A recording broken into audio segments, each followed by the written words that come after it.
Welcome to the Full Moon Film Buff, episode 95. We're going to talk about Daughter of Dr. Jekyll from 1957. I watched this on Tubi. I only recently learned that this movie even existed. As always, we begin with the prominent crew and cast. You can always find links to a complete credit list in the show notes. The film was directed by Edgar G. Ulmer, written by Jack Poloxfen, with effects makeup by Louis Philippi, billed as Lou Philippi. Edgar Ulmer began his career in European cinema before moving to Hollywood in the 1930s. He gained a reputation for turning financial constraints into artistic advantages. Jack Poloxfen started his professional life in the newspaper business. After 4 years in the Air Force in World War II, he became a screenwriter and producer. Best known for his work in the science fiction and horror genres, he collaborated frequently with Aubrey Wisberg on low-budget productions. Louis Philippi won an Emmy for the TV series Land of the Lost. The cast includes John Agar as George Hastings, Gloria Talbot as Janet Smith, Arthur Shields as Dr. Lomas, and John Dierks as Jacob. John Agar was a staple of science fiction and Western B-movies throughout the 50s and 60s.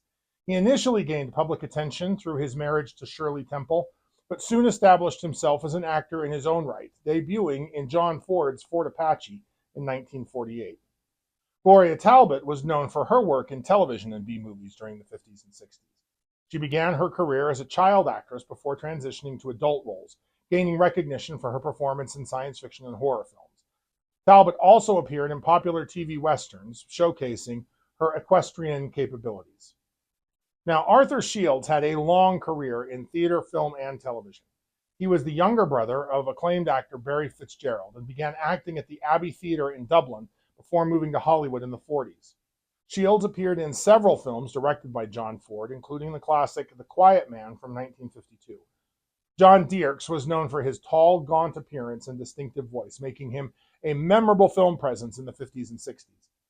Dierks got a late start in acting, beginning his career in his 40s, after working as an economist for the United States Department of State. He often played authority figures or sinister characters due to his imposing physique. Yeah, I think I do recommend this film. It's got some neat bits. It's certainly not groundbreaking, and it does feel even more old-fashioned than the non-supernatural version of this film, She-Wolf of London, released a decade earlier in 1946.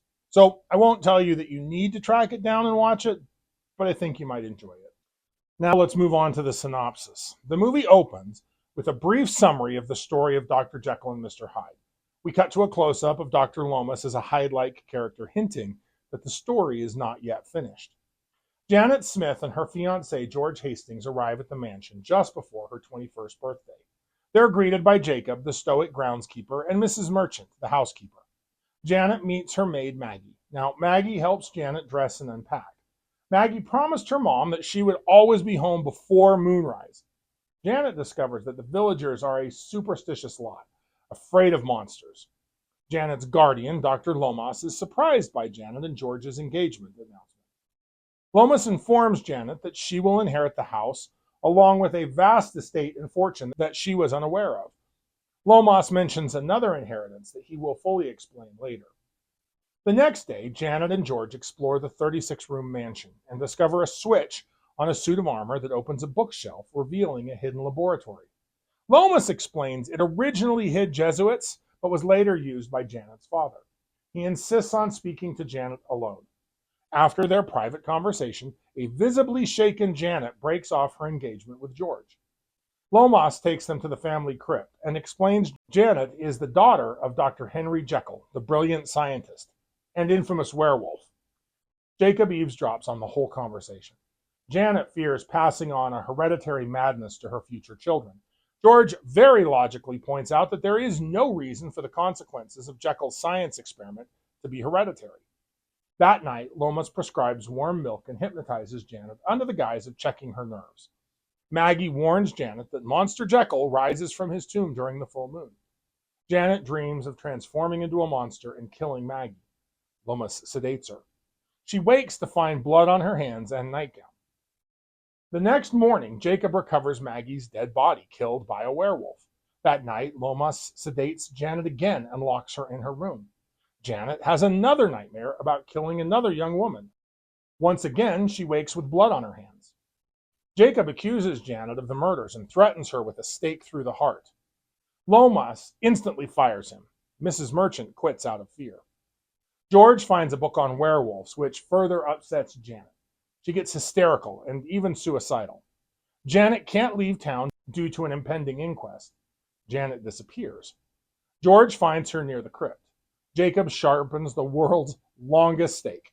That night, George nails her windows shut, and Lomas volunteers to guard her. Instead, Lomas hypnotizes Janet and leads her down to the crypt. George suspected foul play and follows them. In the crypt, George witnesses Lomas instruct a hypnotized Janet to hang herself. Lomas transforms into a werewolf. George puts the pieces together and realizes that Lomas committed the murders and is framing Janet so that he can gain control of her estate. Lomas attacks George, knocking him unconscious, then goes into the village and kills another woman. A mob of armed villagers chases and wounds the werewolf. George regains consciousness just in time to prevent Janet from hanging herself. He explains Lomas is the true culprit. The wounded Lomas retreats to the crypt.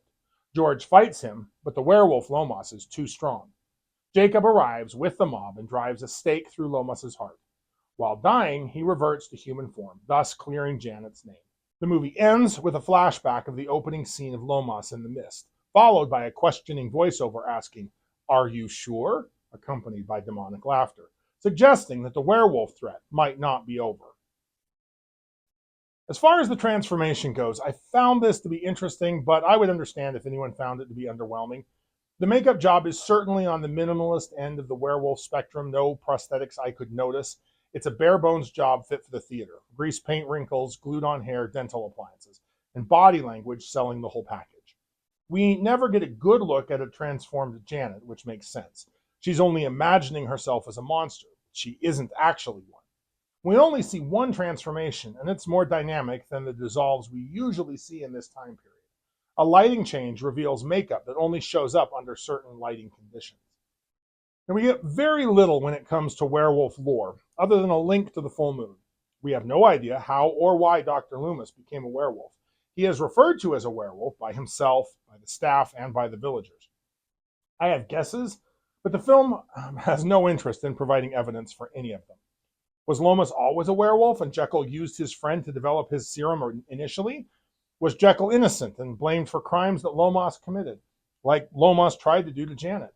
Was Lomas experimented on by Jekyll and became a second werewolf/Hyde?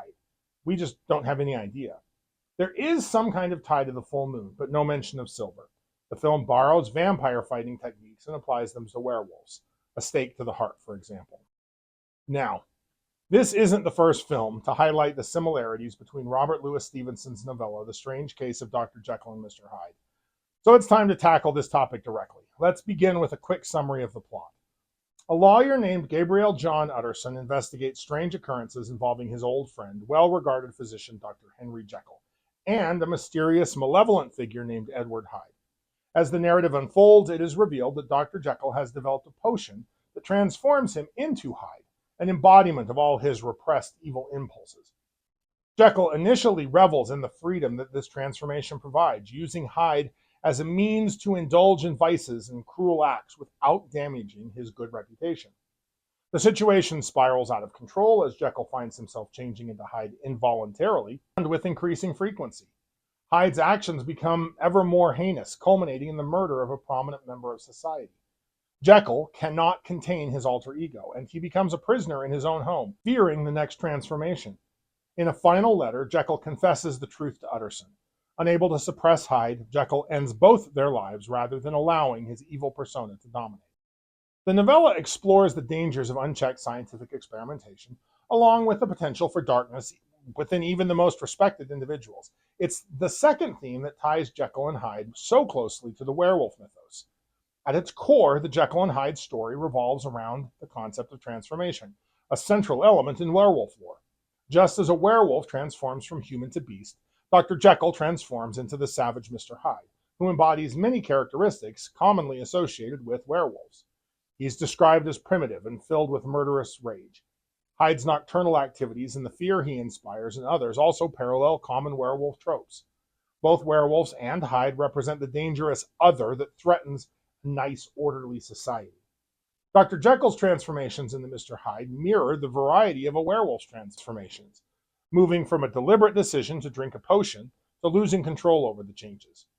As Jekyll becomes addicted to the freedom and release that the Hyde persona provides, we see echoes of werewolf tales where the human side begins to crave the power and wildness of the wolf. This loss of control and blurring of identities is a key feature in both Jekyll and Hyde and werewolf narratives. The theme of the inner beast or monster within is central to both stories. Both narratives explore the frightening notion that anyone can be hiding a monstrous alter ego. The societal and personal struggle to contain these inner beasts is another parallel between Jekyll and Hyde and werewolf stories. Dr. Jekyll's efforts to suppress Hyde reflect society's attempts to restrain and civilize humanity's baser instincts. Likewise, werewolf tales often depict characters desperately trying to control or cure their condition, mirroring Jekyll's ultimately futile attempts to rid himself of Hyde. Ultimately, both Dr. Jekyll and Mr. Hyde and werewolf stories serve as powerful metaphors for the darker aspects of human nature. They force us to confront the idea that savagery and civilization coexist within each person, separated by a fragile barrier. Through these tales of transformation and inner beasts, we explore timeless questions about identity, morality, and what it truly means to be human. Now, one compelling interpretation of the novella suggests that Dr. Jekyll's experiments were not just a scientific endeavor, but a calculated attempt to provide an outlet for his own darker impulses.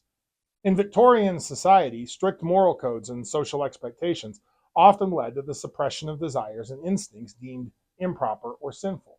Dr. Jekyll, a respected member of that society, would have been under immense pressure to maintain a facade of propriety and virtue. However, like all humans, he possessed desires and impulses that ran counter to these societal norms.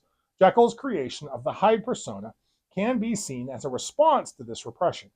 By physically separating his evil side from his respectable self, Jekyll may have believed that he could indulge his darker nature without compromising his social standing or self-image. This separation would allow him to experience the freedom of uninhibited behavior, while maintaining the guise of an upright citizen. Of course, this neatly sidesteps the ethical evaluation of the behaviors in question. Perhaps they're hurtful and destructive and should be avoided for good reasons. The initial description of Hyde's activities supports this theory.